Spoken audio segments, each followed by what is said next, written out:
Hey everybody, welcome to How the Sausage is Made with Chris Cosentino, where I talk with chefs, restaurateurs, athletes, philanthropists, and pretty much anybody that inspires me. We look below the surface, behind the curtain, and dig deep into how these people got to where they are today. Wins, losses, and everything in between.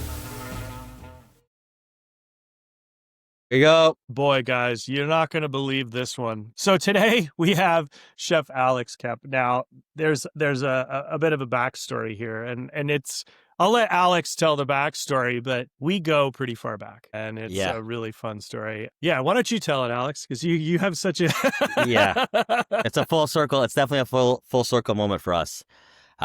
So I went in culinary school when I was like 17 or 18, and I was working at this restaurant in Canada. And all the other kids in my culinary school were like, I'm gonna go stage at Danielle or the French Laundry, or they're buying all those cookbooks. And I used to work at this fancy restaurant, and they were like, you should go fucking cook for like a chef, like someone that'll actually teach you something, right? And I was like, okay. And for some reason, I don't know why, here we are 15 years later, but I picked you. And I had my BlackBerry Messenger back in the day. You remember when those where everyone had one of those? Yeah. I was, I'm very persistent, and I just fucking emailed you. I think every day for like multiple times. For 2 weeks. You didn't answer for 2 weeks, and I knew that it was his direct email. I knew it was your direct emails. I don't know. I'm talking like yes. I knew it was your direct email, so I kept every 3 days. It'd be like following up. And I remember you sent me a text, an email on my way to work, and it said, "Yes, just come, but if you're shit, you can get fired."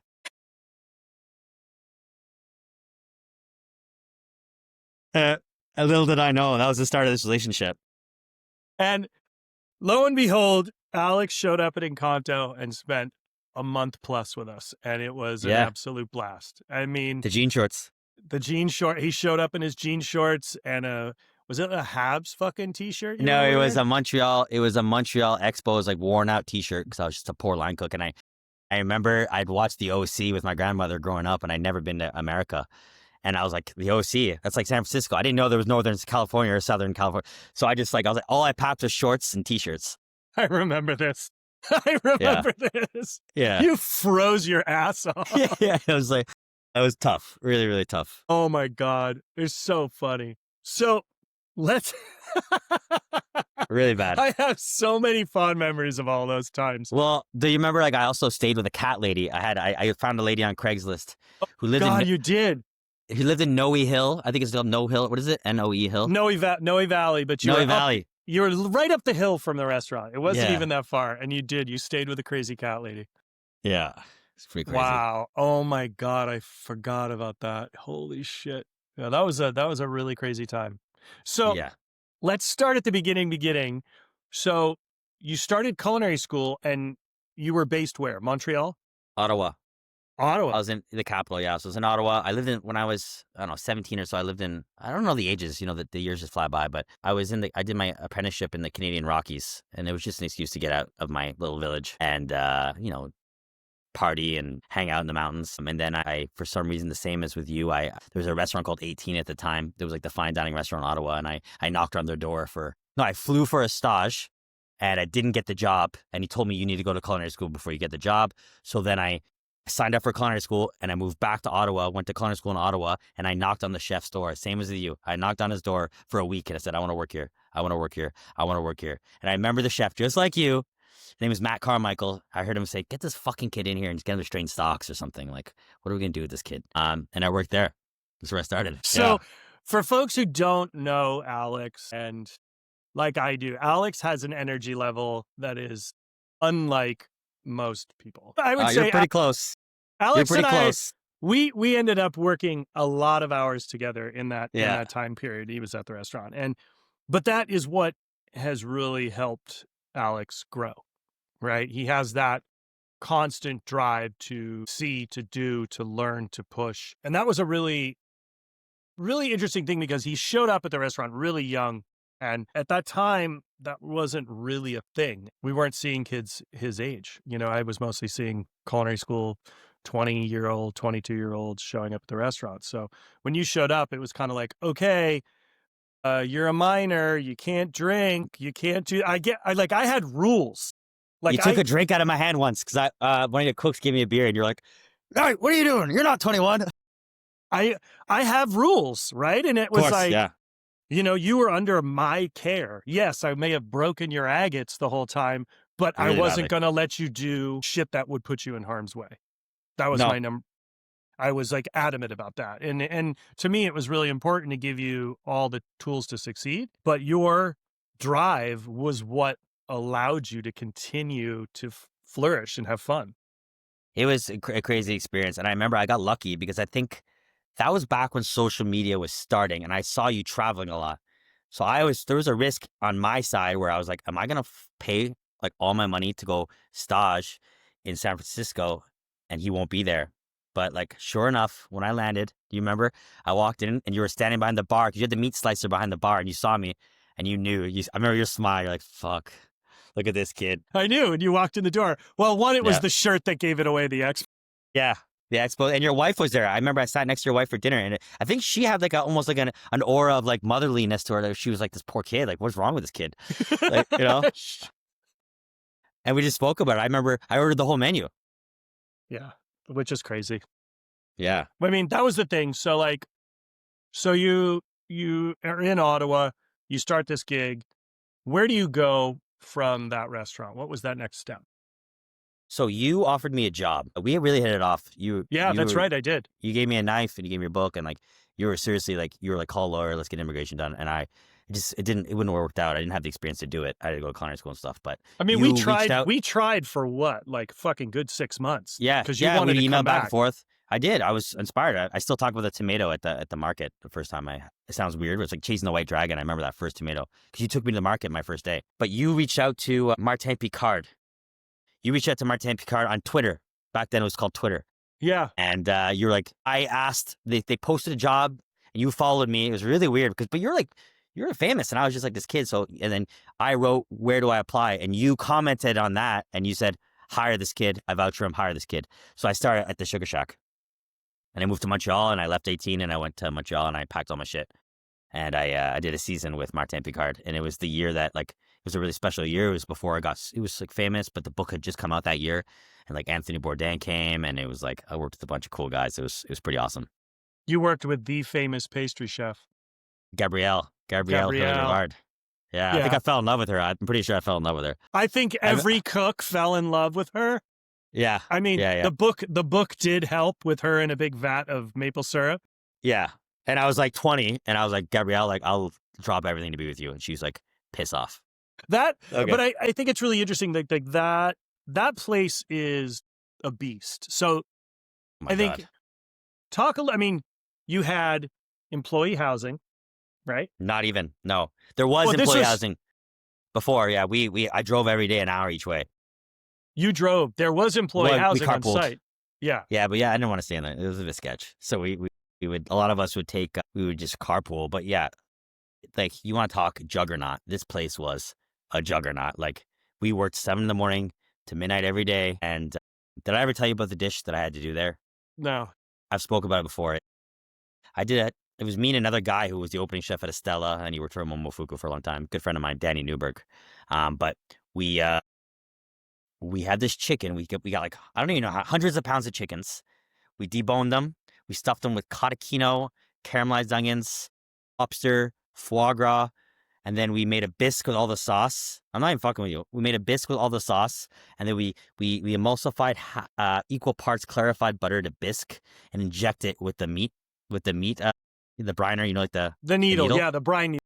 Bah, bah, bah.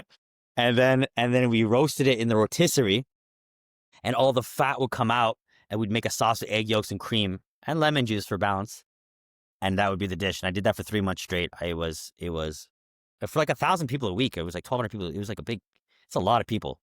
And for folks out there who don't know the Sugar Shack, Martin Picard is, I would say, he truly is the juggernaut of Montreal, and he really, really put Quebecois cuisine, I would say, on the map, the like over the top. But the cabane à sucre was its own beast. So it's the Sugar Shack when maple syrup's being harvested, when it's being boiled down. but this place was like a gigantic mess hall, and it was just big picnic tables, massive, so intense, so fast and furious, and monster amounts of food. Like if you were there with a party of 4, you got a whole side of salmon, you got the whole stuffed chicken, you got tons of mashed potatoes, bottle of whiskey, you would get a dessert that was enough to feed 10, but everybody, I mean, it was the same. It was insane. And the kitchen was like this beautiful, it was like a log cabin almost. We used to wear like the lumberjack, like Canadian, for all the American listeners, like Mackinaws. a classic. Yeah. And then there was like a glass window, and it was called the evaporator, where they would cook down the maple syrup. And Martin's dad would sit there and like drink and just stare at it all day. It was like a really unique experience, special place. I couldn't have done more than one season, but it was definitely a special place. That's like, yeah. And so you're there for that season. What happens next? So you're in there, you know, it's a temporary situation. So it's like, where do you work next? And at this point, like any young cook that wants to be successful, you want to work for the best people. And you start, like, you read cookbooks, or you hear about famous chefs, all over the place. So everyone's looking for their next move. And they offered me the job at Pied de Cochon, but I was kind of over like the foie gras and mashed potatoes, the cream and butter. I was like, I need to learn to cook a vegetable. So they reached out to Marco, who you just had on the podcast, Marco Frappier, and he was the chef at Joe Beef Liverpool House. Vin Papillon was not open yet. And I remember I went to work there like 2 weeks later. Now, Marco, that's amazing, right? So like you've got this street. What street is that they're all on? Notre Dame.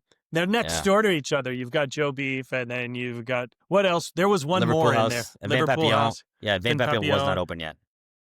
But like they're all next door to each other, and they start small, and then they get big, and then they have the terrace in the back, and then you have the outdoor cooking, and then you have the smoker out back, Joe Beef, that helps the other properties. So talk about a place to be. Like that was the place to be.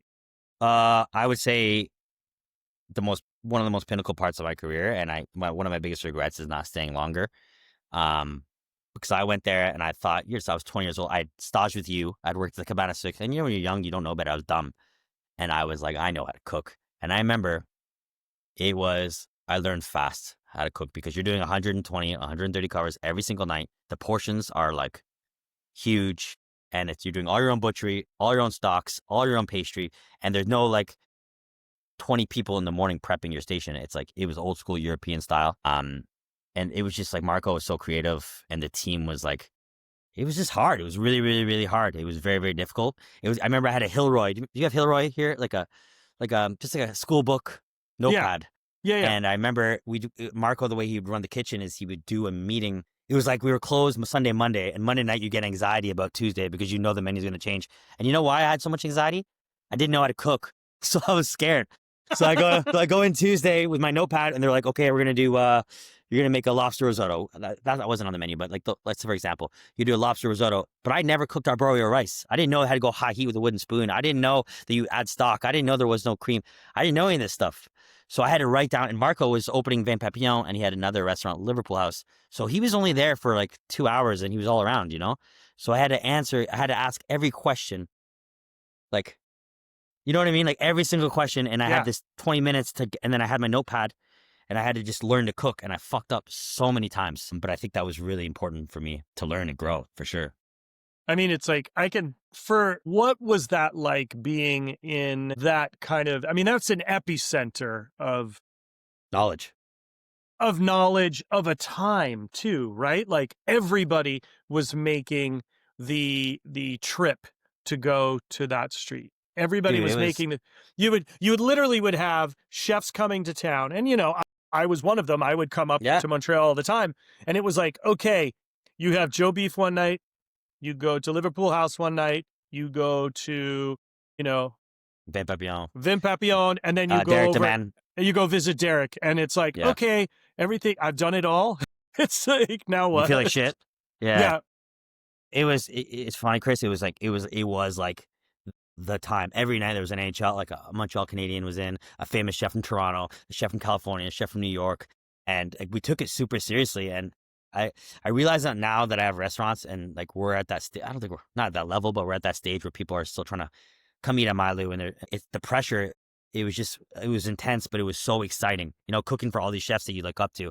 And it built my like repertoire without knowing it in a way, if that makes sense. Like the things like Marco would often cook for the VIPs with his sous chef Nick, and just being in the room was cool. I didn't notice at the time. I was just a whingy, remember what I was like? I was like a little spark plug, just talking, just lipping off to everybody. Just a special, special time. And you're right. It was so cool because it was like right at that perfect time.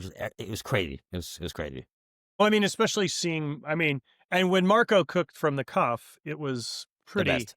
it was amazing. And I think that's the fun part, right? And now that's what you do. And I Yes, think that has very been much. instilled in you. I mean, you got that when you worked with me, and you got that when you worked with Marco, and that like okay, let's do this, let's do that, let's do this, let's do that. And Which is amazing. it makes it fun.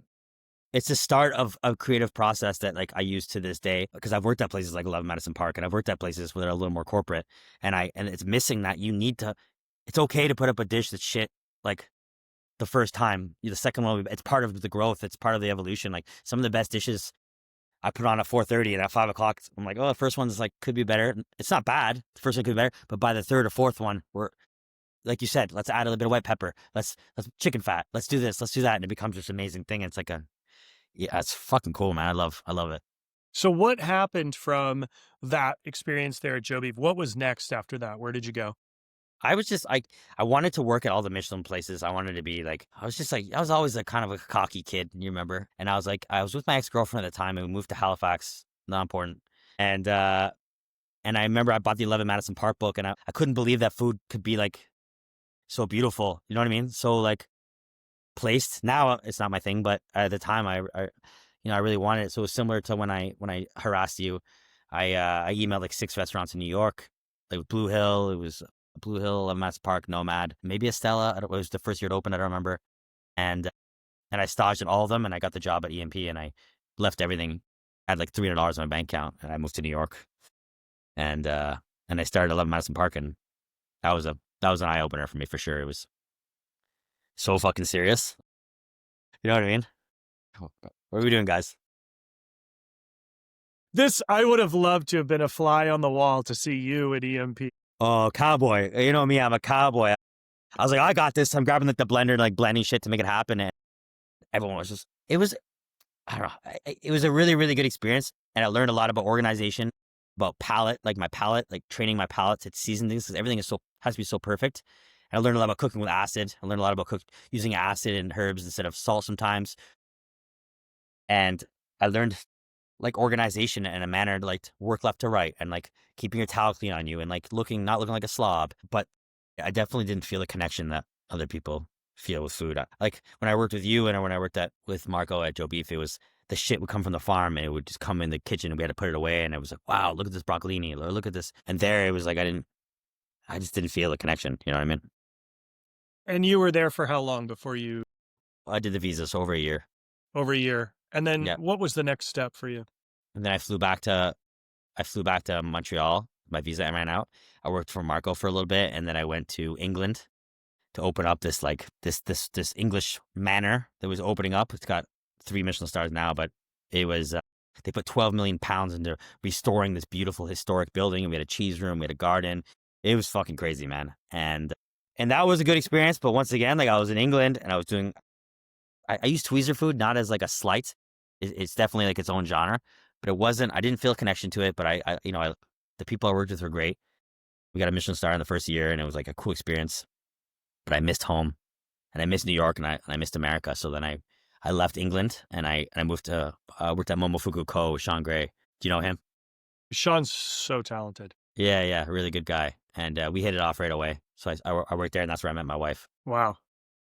Love It's crazy, story, huh? right? What a small, Yeah. it's amazing how everybody, the shift, and like, but you're also willing to take chances, right? Like to pack Every up time. and, you know, I think that's really important. Like knowing what you want and following it, but also knowing what you don't want and following that too is just as important, right? Yeah. Like there's nothing wrong with trying something.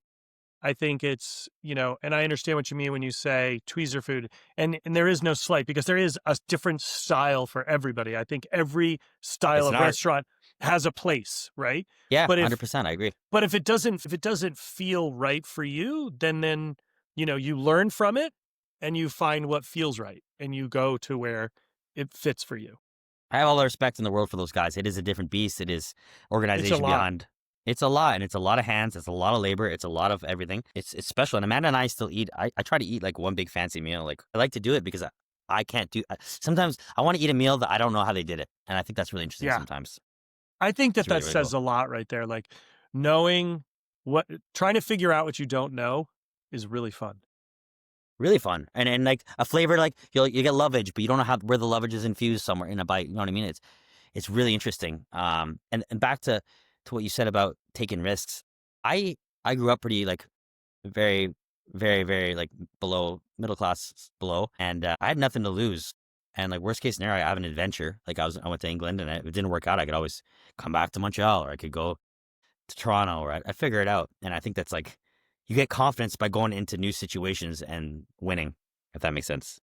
Well, a lot of times it's being uncomfortable is Yeah. when you're learning, right? Yeah. You're learning because you're uncomfortable. You're learning, whether it be in a new space, a place where you don't speak the language, or whatever it may be. You're learning, and I think that Yeah. that's really a huge step in your career, culinarily, personally, professionally, however it may be. It It's the changes best. you for the better, right? And also understanding that making mistakes is a good thing. Very good thing. I make mistakes all the time to this day in front of the whole team. And back when I was insecure, I would say like I would try and hide it as a sous chef or something. And now I show the team when I mess up because it's important for them to know that like this is great. The sausage is fucked. So now we know we need to add more fat, or it's not emulsified, or it's like you need poach it, or you know what I mean. Like it's really important for growth. And I feel like, especially over the past 3 or 4 years, I've like matured a lot in the sense of like I'm more comfortable in my own skin because I'm cooking my own food. If that doesn't sound corny, but No, it makes sense because you're finding your own voice. And I think yeah, that's really the adventure you've taken so far to get to where you are now is by traveling, trying different things, trying different styles of food, different techniques, different processes. So yeah. you're at with Sean, and where do you go from there? I fell in love with Amanda, big passionate love story, and then she went to open a restaurant for Mark Vetri in Vegas. So my visa was done, so I moved back to Montreal and I worked at Mon Lapin, and they had just opened like a few months prior, maybe 6 months or something. So I went to work with Jess Noel and Margot at Mon Lapin, and then Amanda moved to Canada with me for a year. And dude, talk about a wake up call was like going from the tweezer food and like from the Mon Lapin. Like you came to eat. It was like I remember just like for an example, Jess asked me to put lemon juice on the station, and I cut lemon cheeks. And she was like, "What are you doing?" She's like, "It's gonna be busy." But I was so used to doing like a lemon cheek on a little piece of fish, you know? She's like, "Get yourself a squeeze bottle." She's like, "And get yourself ready." And like, it sounds so silly that like that little story, but that's just like kind of gives you an idea of how my thinking was and going back to a real restaurant. I don't want to say real restaurant. That sounds bad, but back to a more everyday restaurant.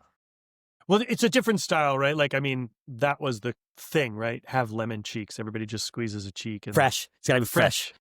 I Yeah, mean, fresh. there's nothing wrong with having a squirt bottle of fresh lemon juice, especially if you're going to Oh, go through two of them or 2 quarts of yeah. lemon juice. So I Imagine. mean, Hold on. yeah, like, Yes. and, and I think it's just different styles. You're having, when you're doing smaller, tinier portions, you do need a cheek, like, that little, and it's different techniques for different things. Now, 1 second. No, it's okay. Tootsie is my dog. Yeah. Come on. Yeah, I agree. So that was a great experience, and going back there was like really cool because we'd get whole lambs in, and we would like we it was just really refreshing at that time in my career to like go back to like kind of full circle, if that makes sense. Like I went Well, back it's to it's funny because I met Amanda when she had opened Vetri in Vegas. did you? Because I ate there, I think the second, it was like right You after they had opened, and Mark was there, and it was during the electronics convention. I was out there yeah doing some demo. And then lo and behold, I come and see you not too much longer later, yeah right? at And Mon Lapin. I'm on the pan. So it's just pretty amazing the circles that we all have taken culinarily. And it just shows the importance of keeping a good relationship. Even though I staged you for 6 weeks, like I'm going to see you again if you stay in the industry. And I have a cook yesterday who told me like she's been working with us for 2.5 years. She's 24 years old, and now she's moving to her place because I think growth is important. You can't just stay in one place forever. And she was like, oh, and I was like, you have an impressive resume because she worked at another great restaurant here. And she's like, yeah. And I was like, if you treat your relationships right, you'll never really need a resume because you'll get it'd be word of mouth, right? That's how it works. And you go on to the next place, and Amanda will send you somewhere else. And it's like such a cool part about our industry is it's such a tight community. High tides raise all ships. I Yeah, firmly believe that. And I think the more we can share, the more we can help each other, the more successful the industry becomes as a whole, right? And the agreed. more training can happen for the next generation. Yeah. So you're back and you're in Mont-Lapin and you're in Montreal. What's next? Where are you? Well, that was a tough time. I mean, you were just telling me about COVID. COVID hit, and Amanda's visa ran out, so it was a really weird situation. I moved to the Hamptons for 2 years so I could be in America, so I could be with Amanda. I worked for some billionaire and just did some work in the Hamptons for 2 years, and just tried to find a way to stay in America. And Amanda and I, we ended up getting married, and then I moved to Philadelphia after that, and I helped Amanda with her place, Supper Club. As a chef, I'm always asked the same question. What's your secret to making a restaurant quality dish at home? It's not just the ingredients, it's how you bring them to life. And it starts with the right tools. Heston's ProBond professional clad cookware collection will give you control, consistency, and confidence. It's cookware that makes you want to cook more. Check it out at hestonculinary.com and use my promo code Cook with Chris for 10% off your first order. And how has all of that been since moving to Philly and learning the Philly scene and opening with Amanda and now opening, the new restaurant, my Loup? How has that been? So what I love about Philadelphia is that it was definitely a transition in the sense that I didn't have any friends for a little while, so that was tough. And you moved to any new city, but uh, I've moved around a lot. So for me, it was an exciting thing, and I was used to starting fresh. And I had Amanda, who's like that's kind of where my home is now. And the Philadelphia dining scene is like starting to get the recognition it's always deserved. I think the food's banging. I think Mark started that. There's like tons of great chefs here, tons of different, so much diversity. There's great Asian food, there's Israeli food, there's French food. It's like, um, I fucking love Philly, man. I love it here. I think the city's awesome. I think it's kind of blue collar. I'm a big sports guy. I love that everyone loves their sports. I love that everyone is so outspoken. I love, I'm never going to leave Philadelphia. I love it here now. It's like home. It's amazing because it's like such a, it's the city of love, right? That's Yeah, there's love. But you got to break the barrier, Chris. It's not that at first they don't love you. You gotta, of you gotta course. put your work in. You gotta put the work in. You gotta take a couple bollockings, but it's a special city. It really is. Big sense of community. So you and Amanda opened the first restaurant, right? You helped Yeah, her open the first restaurant.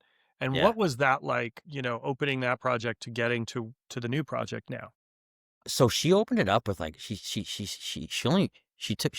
self-funded her place and did it very bare bones, which is a really cool experience. But it was cool to work together because we often talked about food, but we didn't have a platform to go through with the things that we spoke about. So it was just really cool. It was awesome because we think alike and we work really well together, which people often ask us if it's weird in the kitchen. I definitely took a back seat at her place because it's her show, and I respected that. But we learned so much about business, like you learn about business, you learn about managing people, we learned about building. It's been really cool. And after her place, we knew that I always had to open a restaurant for myself because her place is definitely her show. And what I was going to do? I was kind of done with cooking, and I wanted to open up like a fast casual like sandwich shop. And then we found the space, and Milo started. Hang on. So what has that been like now? So you have Amanda has her restaurant, you have yours, but you're still the dynamic duo, right? Like it's all, Yeah, a big team. yeah. Uh, People often like trying to rope us into both places. It's we use each other as support at home, but we both run our own restaurants, and we use the same idea. So Amanda and I can do, for example, say halibut with with clams and Hakurei turnips. We can use the same ingredients and have the same flavor profiles, but the dish will look completely different, which I think is awesome. But we help each other with our ideas, but we stay in our lanes, if that makes sense. Amanda takes care of a lot of the business aspects of the company as a whole. We're opening up a third restaurant in a few months, and I stick to what I'm good at. It's just like cooking. And how has that been as the working in that way? Because it's like a lot of folks don't. When you talk about husband and wife restaurants, it doesn't always jibe. It's been amazing. I'm a pretty fired up guy, um, and it's easy. It's literally no transition. It's very easy.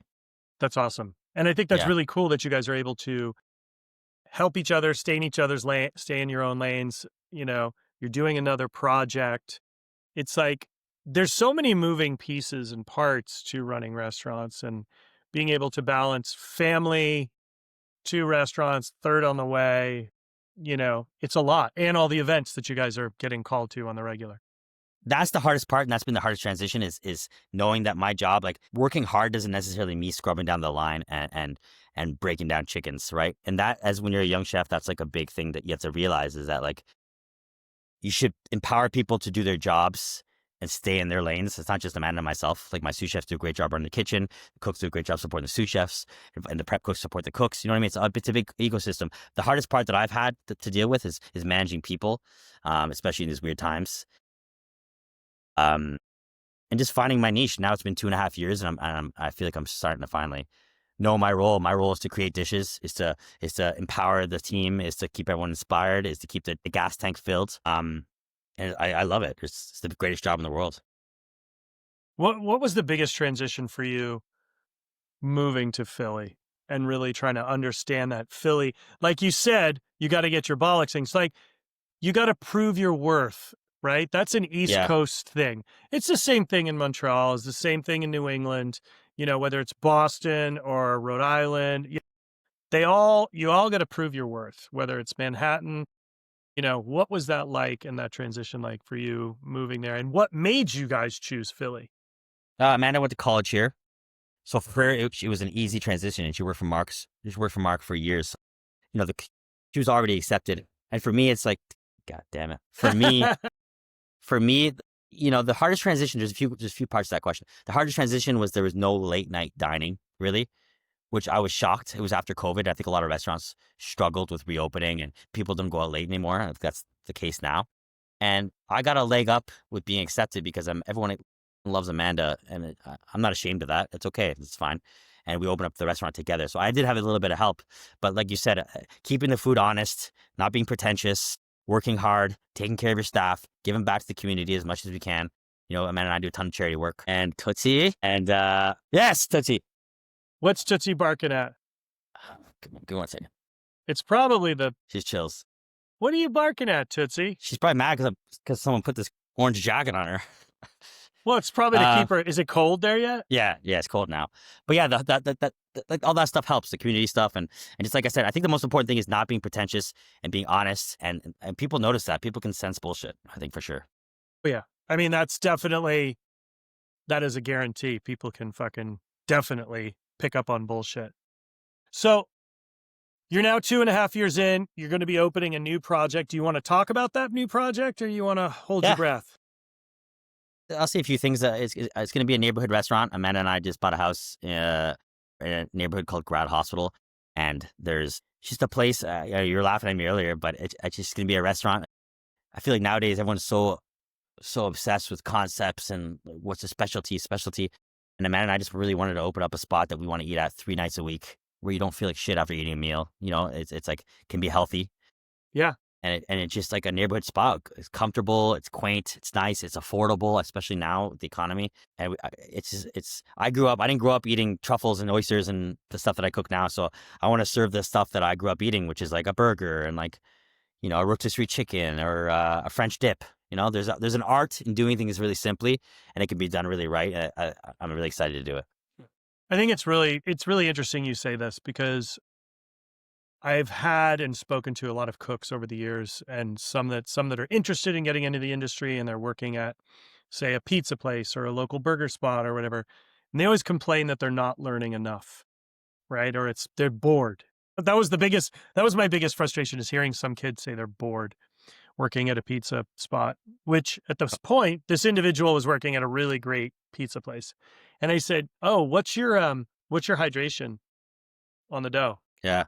"I don't know." What's your dough ball weight?" "Well, I don't know." "Do you guys use a Jeez. pool? Do you use a poolish? Do you know, what's your process?" "Well, I don't know." So you can make anything be an educational experience, but also for Challenging. yourself, challenging. But Yeah. also, if you're going to make a pizza, make it the best goddamn pizza you've ever made in your life. You're going to make a burger, make it the best burger you've ever made. Know your grind mix, make your buns, get great pickles. It's not rocket science. Just make great food. And I I think think it's this.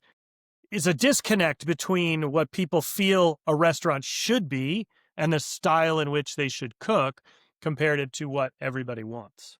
I just don't think it's. I agree with everything you're saying. And I don't think it's glorified, which it should be, because you eat it more often, and it's like it's more comforting, right? Like, I cannot wait to teach the cooks and to teach myself back to doing short order cooking. It is a beast. Eventually we're gonna open for brunch. You think you know everything? Go work fucking brunch for 200 people. You're gonna It's see an very art quickly. form. It's an art It's an form. art form. It's an art form. And to Truly cook an the art form. eggs. And everyone always has modifications on brunch, right? They want to do their egg, a little bit of this, a little bit of that, no black pepper, avocado on the side. Like, and to mentally do that, at 7 a.m. or 8 a.m., it's like, I really have so much respect for that. And I cannot wait to dive into that pool. We are fired up. Cannot wait. One of the coolest things I've ever seen is the breakfast cooks in Las Vegas when I was Cooks in Las opening. Vegas yeah, They're on another level, right? yeah, And unionized. there was a breakfast cook that worked in the MGM Grand when I was working out there, and I'd never seen anything like it in my life. This guy was so good, so It's like, fast. Started at 4 in the morning, was done by noon. won't sweep the floor, won't do anything else. No, That's no. his job. He cooked the eggs. Don't ask him to do anything else. It's in the contract. I'm out. And But you're like, okay. was he the most efficient, smooth cook I've ever seen for that many covers? Yes. It's still to this day one of the biggest eye-opening, services I've ever watched. And I can't wait to do that. Vegas is a different beast for sure. Totally different game. Totally different Yeah. game.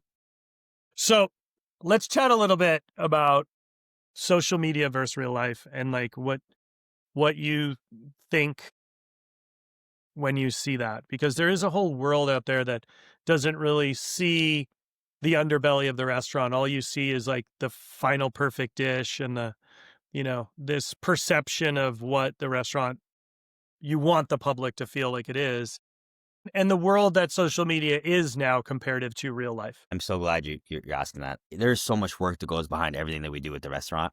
And I feel like people just look for like the final dish to get the likes, to get the dopamine fix. Like, I would love to do like a day in the life. You've had restaurants before. There's so many different things that we deal with on a constant basis. And especially someone that's like ourselves and yourself, someone that is is trying to be the top of their game.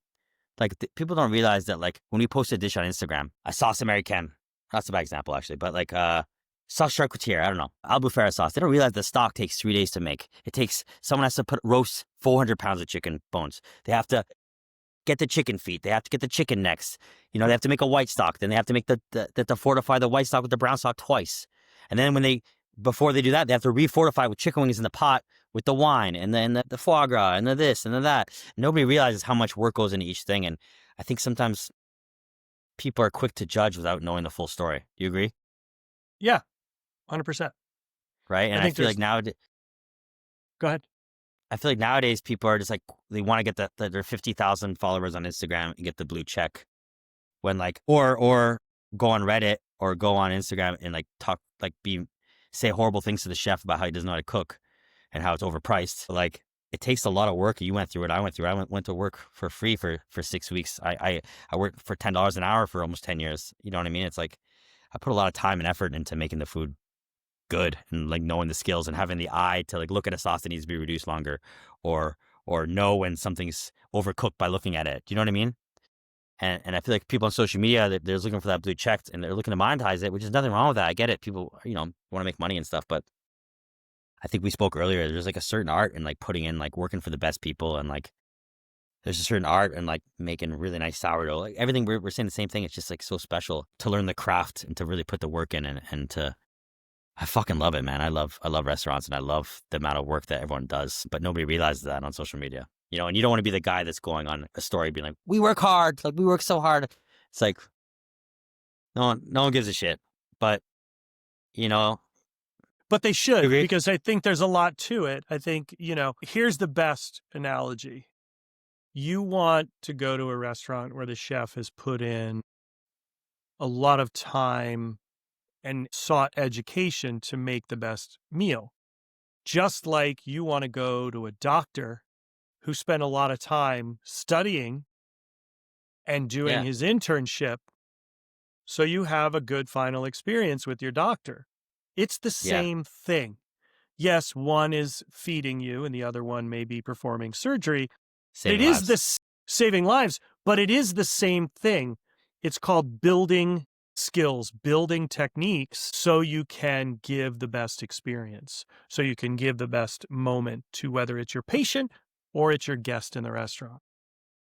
I take so much pride in like those years working 70 hours a week. I really, really feel that it's made me who I am today. And like you said, no one's proud about that anymore. I love that I worked and traveled and made no money. I know it's like not like doesn't sound great, but it was like, it's something so special now about looking at a dish and like, I sound so corny, but like feeling it, feeling when something's wrong or something, or I watch a cook something. I could hear that the pan's not hot enough when they drop the chicken because I spent so much time training.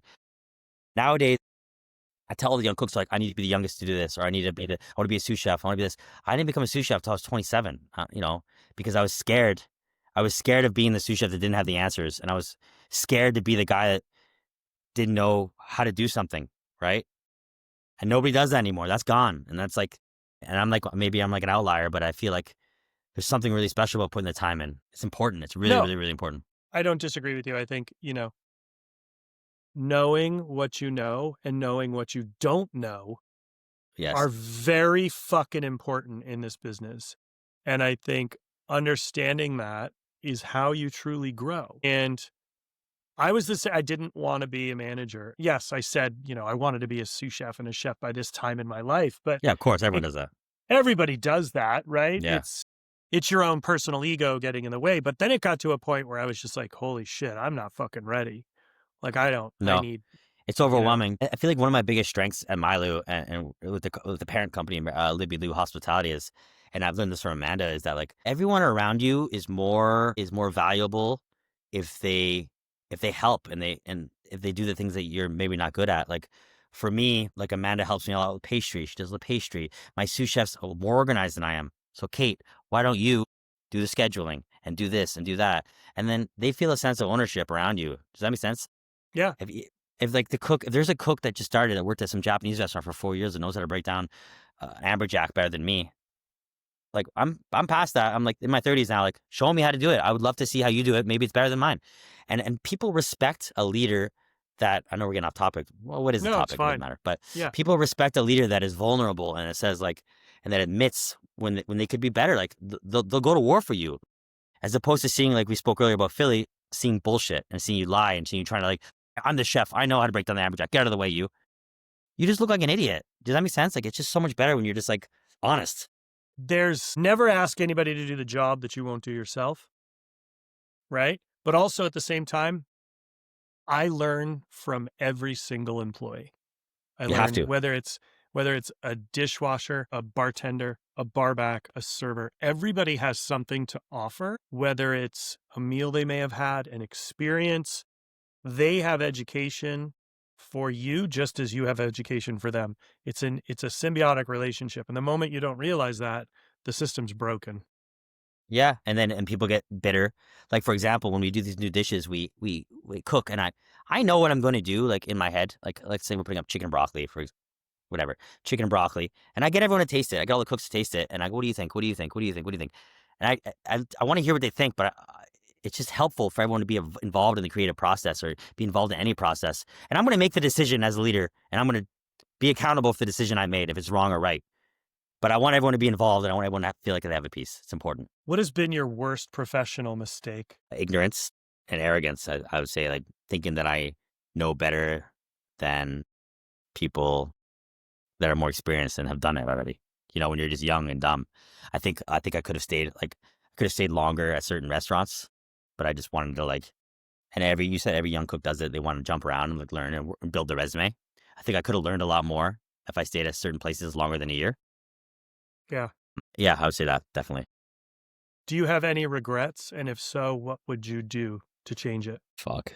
Here we go. Yeah, I have a few regrets. I feel like I could have been, like, back when I was in the fine dining scene. I could have been a bit of a bully sometimes because that was the culture back then. Does that make sense? Like, it was cool to, Yeah. like, if someone wasn't good and struggling, instead of being like, "Hey man, let's grab a beer after work and we'll go over how I set up a station," I would belittle them or demean them and, like, clicky. Yeah. It's a different time, but still, I feel bad about that. I think about that a lot. What's been your best meal? I've had a lot. I would say when I ate a Joe beef from Marco, he cooked for me. It was really good. The first time I ate a Love Madison Park was really good. And I'm very lucky. Amanda cooks for me at home a lot. It's really, really good. Is there anything you won't eat? Yeah, some different organs I definitely won't eat like you would, but no, I'll eat anything, even things I don't like. I will try. And I'm not allergic to anything, so I'll eat anything once, no problem. If you could sit down and have dinner with anyone, with us or gone, who would it be? Wayne Gretzky, probably Wayne Gretzky, or maybe Wayne Gretzky. I could easily say that like something like more spiritual, but Wayne Gretzky, the great one.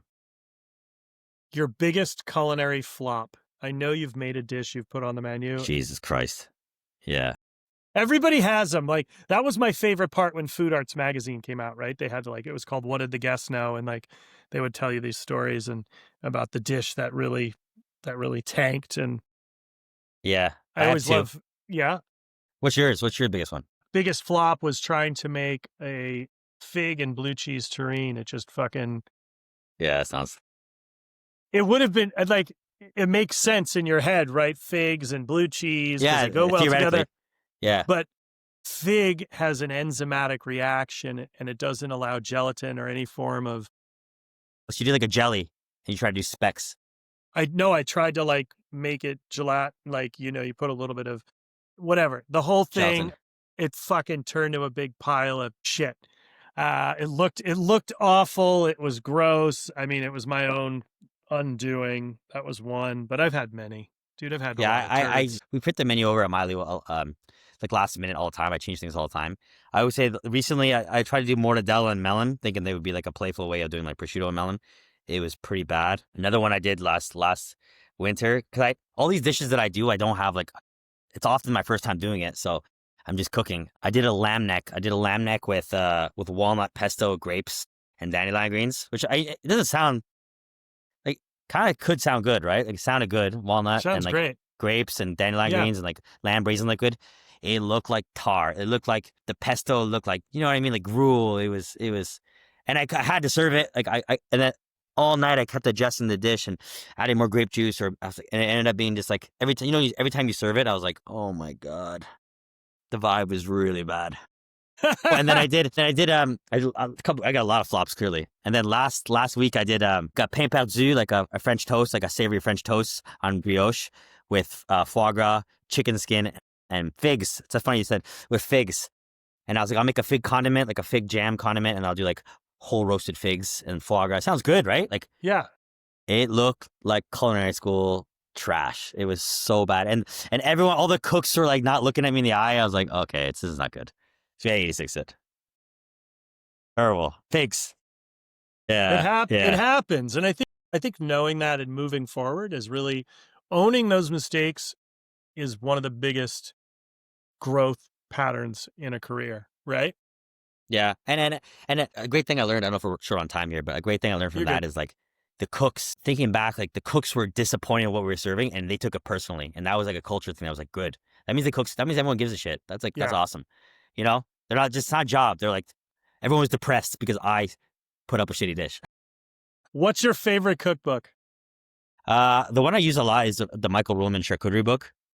I use that one a lot. White heat, back when I was a young cook, that one for me was the not so much like the lobster and leek terrine or any of that stuff, but it was more the badass. Like this guy's like kind of a prick, but just cool, right? Just smoking cigarettes and holding the shark.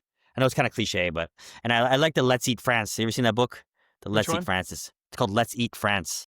Okay. I look at that one a lot, and then a lot of times what I do for Milo is I'll look at like a Escoffier. I know it's like very, very like culinary school basic stuff, but you learn a lot from just like I don't look at the recipes. I look at like corn and truffle, or I'll look at the combinations and how they do things, and I'll with what I know, I'll try and like twist it so it's more modern, I guess. I love that, actually. That's What like is your good. That's the best. That is, to me, is the best, because there is definitely a world of folks who think that they've created something.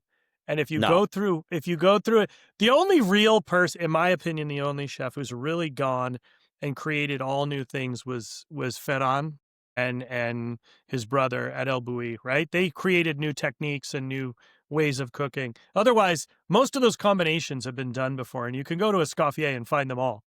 that's what we do, and it's one of my rules at Milo is it's for all French, American based cooking, but we stick true to what we know. I'm never gonna do like licorice, strawberry, scallop, and no.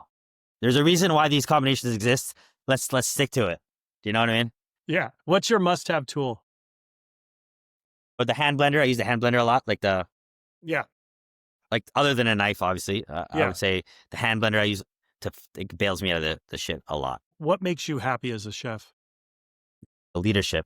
I didn't think this would be the case. Creative, having the freedom to be able to just create and not necessarily like be on the line, which is a privilege, and I don't take it for granted. And I love seeing young cooks like just grow. And it sounds kind of tacky. I'm not trying to be tacky, but I love seeing someone that didn't know how to cook quails. Like I had one cook, she was 24 and she never worked meats.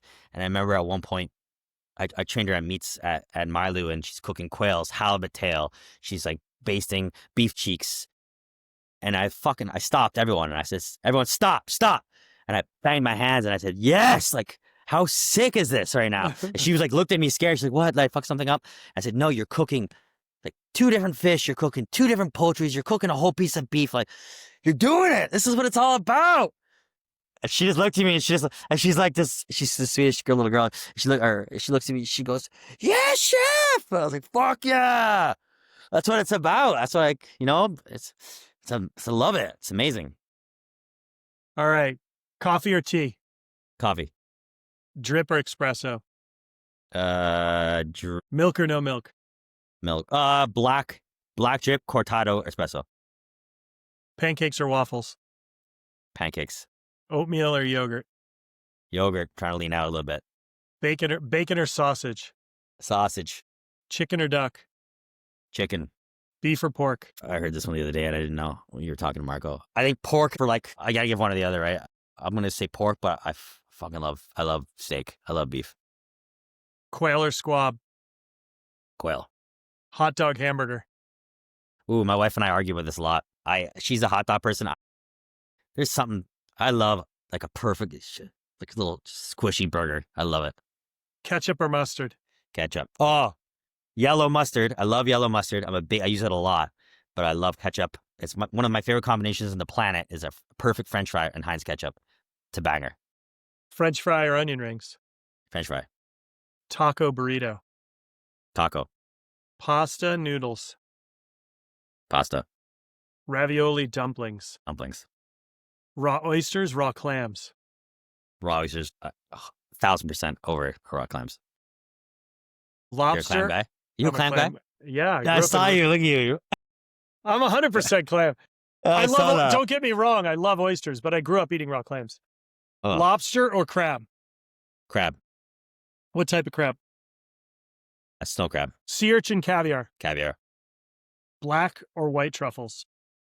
Ooh, I can't afford white truffles, so probably black. Just so I can actually get my hands on it. Meatballs or sausage?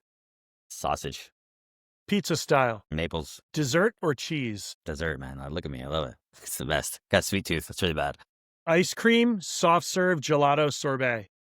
Soft serve. Cup or a cone? Yeah, I load it on. Gets all messy down the hand, Do you like fruit or chocolate more? Chocolate. Bitter or milk? Milk. Honey or maple syrup? Maple. Come on, dude. Maple syrup. But I cook more with honey. But I prefer maple syrup. Red wine or white wine? White. Light beer, dark beer? I like a proper pint of Guinness. Yeah, Guinness. 100%. White spirits or dark spirits? Tequila. What's your favorite sparkling? Like brand? No, just like champagne, Prosecco, Cava, Lambrusco. Fuck, I don't drink enough. I would probably say champagne. Yeah. What's your favorite candy? A big cookie guy. I love, you know the drumsticks? Does that count? Oh, peanut M&Ms. Peanut M&Ms. What's your guilty pleasure? Peanut M&Ms. And what's your last meal? This is a great question. It would be 12 oysters, a cheeseburger, and french fries. Love it. So if people want to find you when they come to Philly, what's the best social platforms for them to find you guys out? Yeah, mylu.phl on Instagram or Alice Kemp Cooks. Yeah, thanks for having me. It's awesome. No, I'm super stoked. Thank you. Guys, I've known Alex for a long time. I'm really excited to see this come full circle, but even more, I just can't wait to go and hang out with him. Yeah, you got to get down here. Yeah, that's on the agenda, my friend. And really just super excited to see him and Amanda grow with what they're doing. It's really great to see. So thank you for taking time, Alex. Thanks, Chris. And guys, don't miss out. You have to go see them. And maybe you can see the dog too. Yeah, come see Tootsie. She'll bark at you, but she's cute. Yeah, she's really cute. Thanks for listening to How the Sausage is Made. If you've liked what you've heard today, please make sure to like and subscribe. And don't be afraid to tell your friends about it.